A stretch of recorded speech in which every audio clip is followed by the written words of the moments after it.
السلام عليكم أبطال 2026.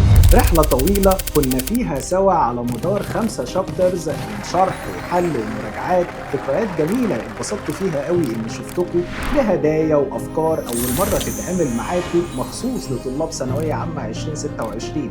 حاولنا فيها ما نبخلش بأي مجهود عشان تكون فاهم ومستمتع بالمعلومة. وصلنا خلاص لآخر مرحلة في الثانوية العامة، ودي أهم فترة في السنة كلها لأن دي اللي هتوصلك لهدفك إن شاء الله، وبناء عليه تتحدد درجتك في امتحان آخر السنة مهما كان مستواك قبل كده. صدقني انت مش مطلوب منك غير ان انت بس تعمل اللي عليك. ودلوقتي جه وقت اقوى مراجعة على مستوى الجمهورية اللي هنقلب بيها الدنيا، اللي هتشوف بشكل تاني دكتور ناصر بقى في المراجعات. وصدقني اللي مش هيلتزم بيها من شرح وحل وتجميع لكل الافكار والتربيطات اللي عندنا هيفوتوا كتير، لان المراجعة دي هي الحل لأي مشكلة عندك. هدفنا ان انت توصل لامتحان اخر السنة واثق من نفسك ومطمن تقدر تتعامل مع اي فكرة سؤال يقابلك بذكاء مش مجرد حفظ. جدول مراجعتنا هيكون على 6 محاضرات بس، مراجعة اسبوعية، كل شابتر هنراجعه كامل في اسبوع ما عدا طبعا الاورجانيك هنراجعه في اسبوعين كاملين.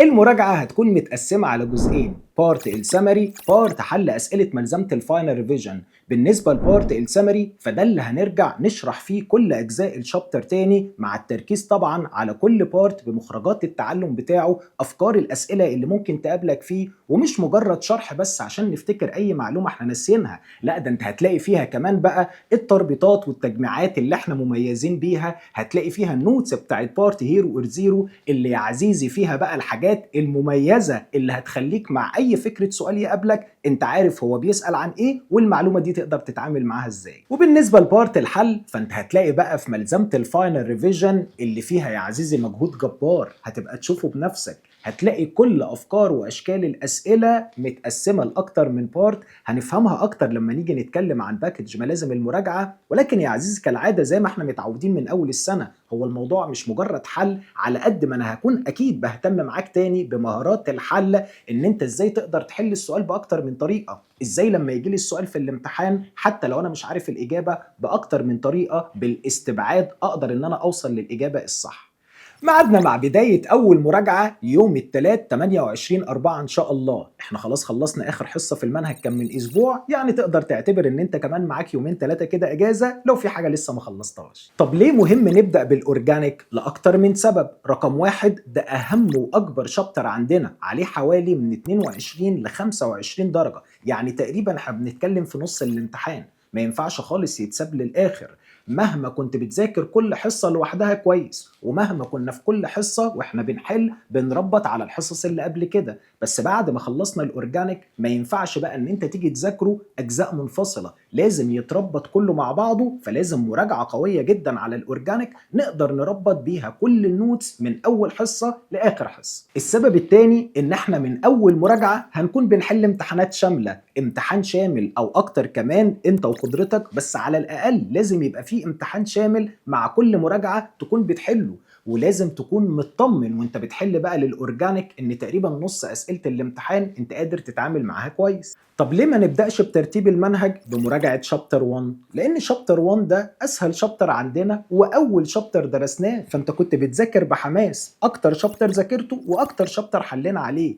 والسبب مهم كمان ان احنا بمنتهى البساطه رجعنا على الان اورجانيك كيمستري كلها. احنا كنا ماشيين مع بعض بنظام من اول السنه، بعد ما كنا بنخلص كل شابتر كان عندنا اسبوع كامل مراجعه شرح وحل على الشابتر كله. وطبعا كده كده كل المراجعات بتاعت الان اورجانيك دي بتاعت بدايه السنه هي هتلاقيها مفتوحه معاك، سواء شابتر 1 اللي اوريدي كان على اليوتيوب او حتى بقيه الشابترز بتاعت الان اورجانيك 2 و 3 و 4 موجودين على المنصه كده كده مفتوحين. فلكل الاسباب دي كانت الاولويه طبعا ان احنا نبدا بمراجعه الاورجانيك. وبالنسبه لملازم المراجعه فهي هتكون متقسمه على 3 مرات، طبعا كل باكج هتكون جاهزه ليك قبل بدايه المراجعه بتاعتها، تقدر تطلبها من اي سنتر على مستوى المحافظات، ولو مكانك بعيد فطبعا تقدر تطلبها شحن، وهتلاقينا بنعلن عن كل باكج قبل بدايه المراجعه. نبدا بباكج الاورجانيك سريعا، المختلفه واللي طورنا فيها كتير قوي السنه دي مخصوص عشانك. رقم واحد هتلاقيه في باكج الاورجانيك هو كتيب المفاهيم، اللي طبعا معرفك عليه من بدايه السنه وقايل لك هي إيه المعلومات اللي موجودة فيه وإيه بقى المعلومات اللي مش موجودة، فلازم تكون ذاكرها وحافظها كويس. بأكد تاني إن إحنا مش بنعتمد على كتيب المفاهيم اعتماد كامل، لأن بمنتهى البساطة مفيش وقت خالص يا عزيزي في الامتحان إن مع كل سؤال أروح أفتح كتيب المفاهيم وأبص على المعلومة. ده غير إن الأسئلة مش هتكون جاية مباشرة من كتيب المفاهيم، ولكن لو احنا عرفنا نستخدمه بذكاء فهو ممكن يفيدك قوي في اسئله كتيره في الامتحان. وده بقى اللي هنتعلمه مع كل مراجعه في كل شابتر، ازاي الشابتر ده اقدر استفيد من كتيب المفاهيم فيه. طبعا اكيد هتلاقي بقى الروشتات والمايند مابس المميزه بتاعتنا يا عزيزي، فهتلاقيني عامل لك كده كذا تجميعه لاهم الكومباوندز عندنا في الاورجانيك بشكل المولكيولر او الجنرال فورمولا، الاشكال اللي هو بيحب يجيبها في الامتحان. اكدنا مع بعض بقى وشفنا من خلال حل الاسئله انه في امتحانات اخر السنه ما بيحبش يجيب الكومباوندز بالشكل اللي موجود عندك في كتاب المدرسه او كتاب المفاهيم، فهتلاقيني عامل لك تجميعه للاشكال اللي بيجيب بيها الاسئله. كمان هتلاقيني عامل لك تجميعه طبعا بقى للرياكشنز اللي عندنا في الاورجانيك، سواء كل عيله لوحدها او كمان الروشته اللي مجمعه كل رياكشنز الاورجانيك بارت 1 مع بارت 2، الكومباوندز بالعائلات بالجنرال فورمولا. صدقني هتعجبك قوي، وهنشوف ازاي بقى الحاجات دي هنستغلها في المراجعه بتاعتنا عشان ناكد على اي تربيطات او اي فكره سؤال تقابلك. كمان هتلاقينا زودنا مش بس الرياكشنز اللي عندنا في المنهج، لا ده احنا زودنا روشتات عباره عن افكار اسئله تجميعه رياكشنز، فهتلاقيني عامل لك بقى رياكشنز تجميعيه كافكار اسئله لللاكتيك اسيد، للساليسيليك اسيد، للسيتريك اسيد. كمان هتلاقي عائلات زي الميثان والايثين والايثاين والاروماتيك بنزين بتوع بارت 1 مزود لك عليهم ومربط لك بقى الرياكشنز بتاعتهم مع بارت 2. كمان هتلاقي يا عزيزي، ودي بقى مميزه واول مره نعملها مخصوص عشان حضرتك، الهيرو بوينتس. هتلاقي فيها تجميعه اهم النوتس في كل عيله، عشان برضو لو انت لازم تكون حبيت تاكد عليها وتجمعها معايا. فهتلاقي بص هم مايند مابس كتير قوي روشتات، بس هتتبسط بيها يا عزيزي، انا متاكد لما تجيلك هتوفر عليك قوي وقت في الاسئله. كمان هتلاقي طبعا الستيكرز بتاعتنا، وهتلاقي ادعيه قبل المذاكره وادعيه للامتحان. ان شاء الله ربنا يكرمكم كلكم ويوفقكم.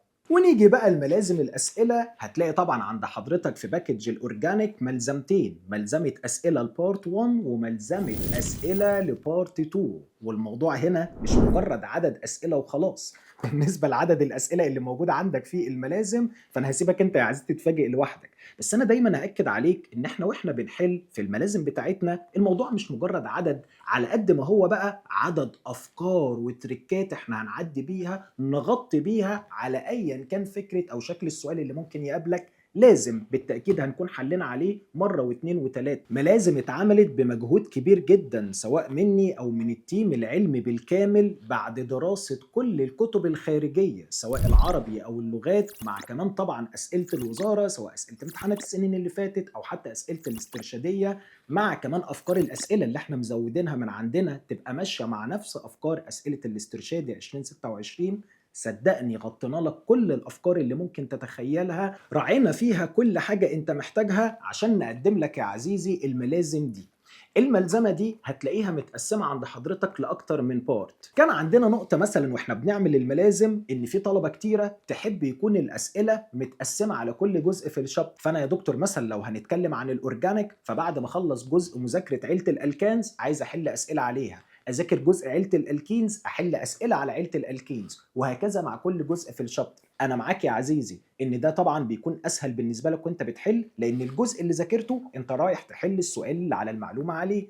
ولكن ده مش هيفيدك قوي في امتحان اخر السنه، لان زي ما اتفقنا بقى مع بعض من بدايه السنه ان الامتحان في الاخر مش هيكون جاي متقسم لك، ده اصلا الامتحان هيكون كل الشابترز مع بعض اورجانيك مع ان اورجانيك. فيهمني قوي في مهارات الحل بتاعتك ان انت اصلا لما يقابلك سؤال في الامتحان تعرف هو بيسأل عن انهي شابتر وانهي جزء في الشابتر، وبالتالي تقدر تجيب المعلومة وتحضرها في مخك عشان تقدر تتعامل مع السؤال.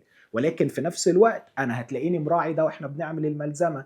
يعني انت هتلاقي عند حضرتك بارت 1 في الملزمة وكجزء تنظيمي مقسم لك فعلا في بارت 1 أسئلة على كل عيلة بترتيب الشابترز. فهتلاقي أسئلة عيلة الألكانز، بعديها عنوان عيلة الألكينز بالأسئلة بتاعتهم، بعديها عنوان الألكاينز بالأسئلة بتاعتهم، وهكذا. ولكن الكلام ده يا عزيزي في بارت 1 بس، هو اللي هتلاقيني مقسم لك فيه الأسئلة على كل جزء في الشابتر بترتيب الشابتر. باقي الملزمة بقى هو طبعا عبارة عن بنك أسئلة مربطين فيها بقى كل أسئلة بارت 1 مع بعض. مش بس كده، ده انت هتلاقيني عامل لك سيكشن بارت خاص بأسئلة الايزومرز بالنوتس بتاعته، فيها بقى كل أفكار يا عزيزي وأشكال أسئلة الايزومرز، سواء اللي جت في امتحانات السنين اللي فاتت أو حتى الأسئلة اللي من عندنا، عشان نكون غطينا الجزء ده. وتلاقي بقى بارت مجمع لك فيه اسئله هاو تو اوبتين، بارت الاسئله المقالي. من الاخر الملزمه هتلاقي فيها كل اللي انت محتاجه. وفي نهايه كل ملزمه هتلاقي عند حضرتك الامتحانات الاسترشاديه 2026. زي ما اتفقت معاك بقى، احنا من اول مراجعه هنكون بنحل امتحانات شامله،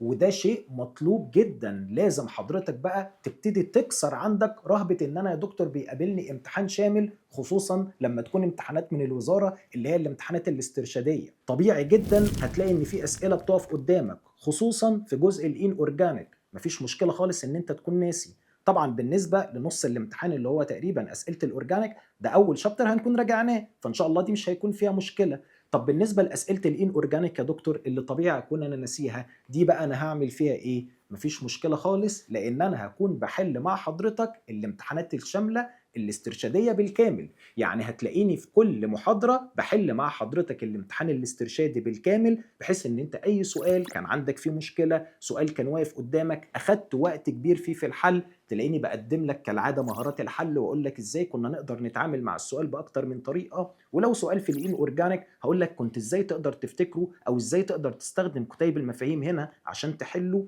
وانا باكد ان مفيش مشكله ان تلاقي الامتحان بياخد معاك وقت اطول من الطبيعي. هتلاقي ان انت في اسئله في الان اورجانيك نسيها، واحده واحده واحنا بنراجع مع بعض بقى الان اورجانيك، وانا كده كده هكون كمان بحل معاك الاسئله دي. فالحاجه اللي انت ناسيها هتلاقي نفسك بتفتكرها، بدل ما كان الامتحان في الاول بياخد معاك وقت اطول. مع حل الامتحانات تبتدي تكسر الرهبه بقى، وتبتدي تبقى متمكن، والامتحان بقى يتحل معاك في وقت اقل. طب هل هنكتفي بحل الامتحانات اللي في اخر الملزمه وبس على كده؟ لو انا مثلا يا دكتور طالب شاطر وعايز احل امتحانات، اكيد يا عزيزي طبعا انت هتلاقي عند حضرتك PDF فيه اكتر من 40 امتحان شامل، سواء امتحانات شامله بتاعت الوزاره، امتحانات السنين اللي فاتت، واللي كده كده اسئلتها طبعا كنا اوريدي حليناها مع بعض على مدار السنه، وجبت لك فيهم اهم افكار اسئله الوزاره، وموجوده عندك في ملزمه الفاينل ريفيجن. بس لو انت عايز ترجع تاكد على امتحانات الوزاره للسنين اللي فاتت، هي موجوده معاك. طب انا يا دكتور لو عايز احل امتحانات شامله تكون اسئلتها مختلفه، هتلاقي يا عزيزي عند حضرتك.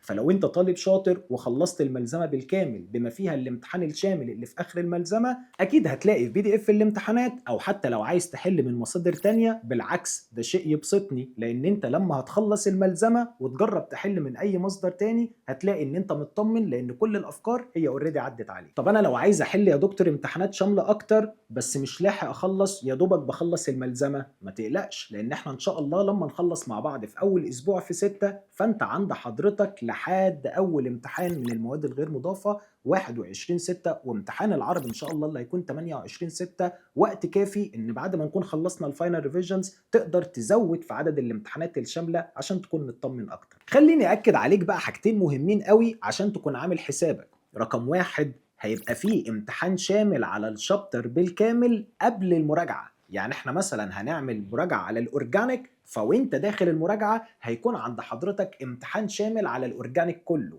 انا عارف طبعا ان انت هتقول لي يا دكتور ده مش وقته، المفروض الامتحان ده بعد ما نخلص مراجعه الاورجانيك ونكون ذاكرناها. بس لما تفهم الهدف من الموضوع ده هتبقى عارف انا بعمل كده ليه.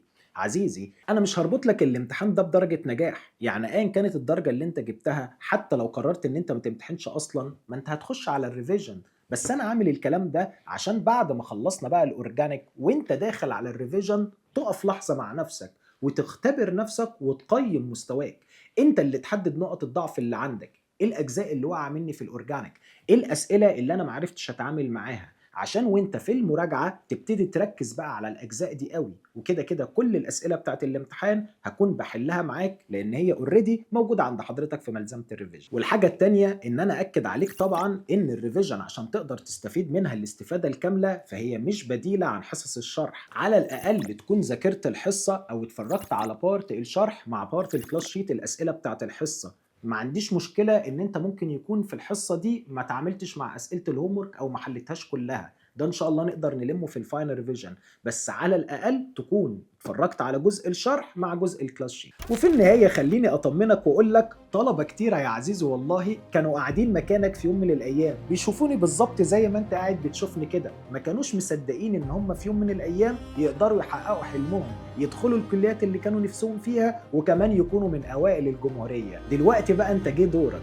مش طالب منك بس غير إن أنت تعمل كل اللي عليك، تكون واثق في ربنا وواثق في نفسك ومش مطلوب منك أكتر من كده. وافتكر دايماً إن ربنا مش بيضيع تعب حد، وأن ليس للإنسان إلا ما سعى.